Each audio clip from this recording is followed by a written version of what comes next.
Ibn Abu Dunyo Sufyondan rivoyat qilinadi. O'lim obidlar uchun rohatdir. Aytiladiki, o'lim tor diyordan keng diyorga ko'chishdir.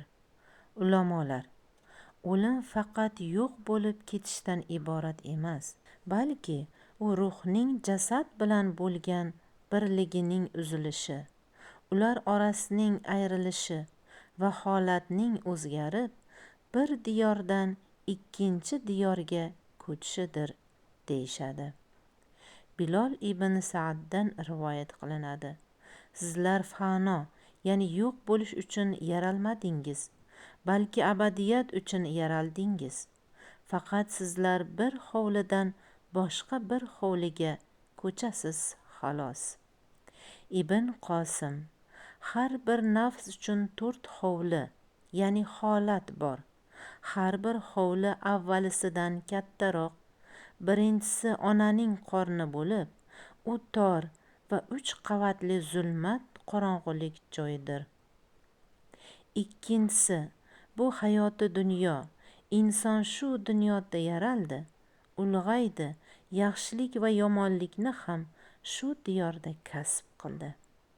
Uchinchisi, barzax hovlisi bo'lib, barzax bu dunyo hovlisidan kattaroq va kengroq bo'lib, uning dunyoga nisbatan o'lchami yerning ona qorniga nisbatan o'lchovi kabidir. To'rtinchisi, bandaning oxirgi qaror topish hovlisi bo'lib, u yo jannat yoki do'zaxdir. Bu hovlida boshqalarda bo'lmagan qat'iy hukm va holatlar mavjuddir. Ibn Abu Dunyo Solim ibn Omirning marosilidan quyidagicha rivoyat qiladi. Mo'minning bu dunyodagi misoli ona qornidagi homilaga o'xshaydi.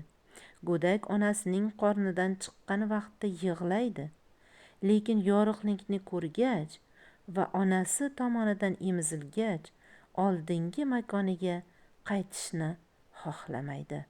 Xuddi shunga o'xshab, mo'min kishi ham dastlab o'limdan xavotirlanadi. Parvardigoridan ne'matlangach esa dunyoga qaytishni aslo istamaydi.